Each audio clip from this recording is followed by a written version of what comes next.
So we're here at Reading West Station on the Oxford Road, which is now part of the High Street Heritage Action Zone, initiated in 2019. Railway lines were built in Reading in around about 1840 to supply transport for much of the manufacturing industries that built up in the area at the time, like Huntley and Palmer's and Sutton Seeds, in order to distribute those goods.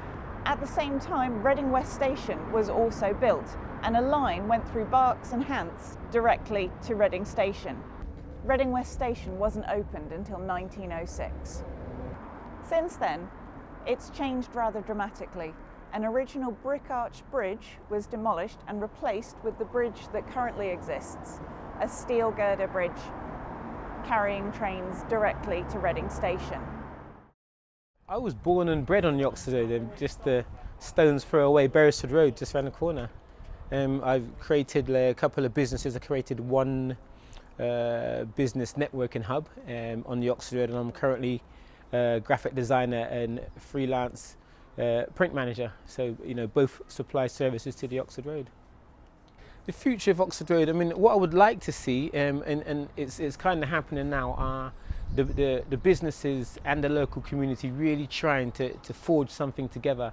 I'd like to see a lot more attention going towards the Oxford Road, and also shining a light on the people, the premises and the processes that have made the Oxford Road what it is today.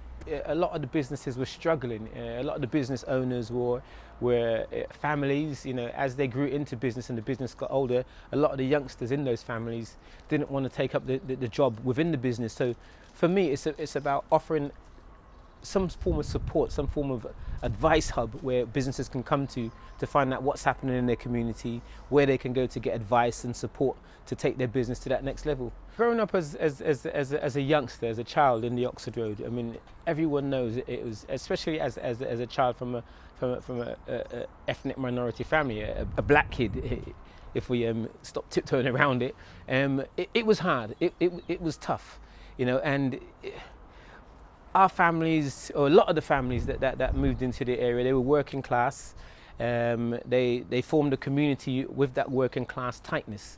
You then started seeing an influx of different types of people. You got the more arty types, you got other community groups, other nationalities that started moving in, because it was a nice place to live, and it still is a nice place to live. But what I would not like people to forget is what the Oxford Road had to go through to get where it is now. This is the Oxford Road. You take the old, you add to the old, and you make something new that people enjoy and like. So don't forget where the Oxford Road has come from, the journey it's made to be what it is today, in moving it forward. And let's try to move it forward in a nice trajectory that keeps things on a level path.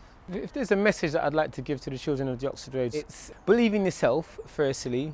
Don't see any task or any challenge or any of your dreams as too big or unachievable. The Oxford Road's been given it's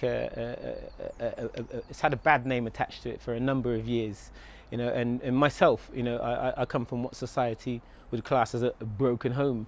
And there were times in my life growing up as a kid at the same school where you can't see any future for yourself.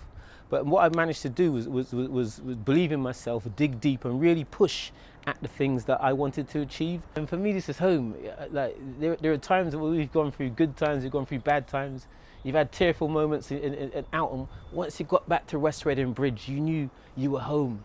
I don't know. I can't explain it, but for me, this is home.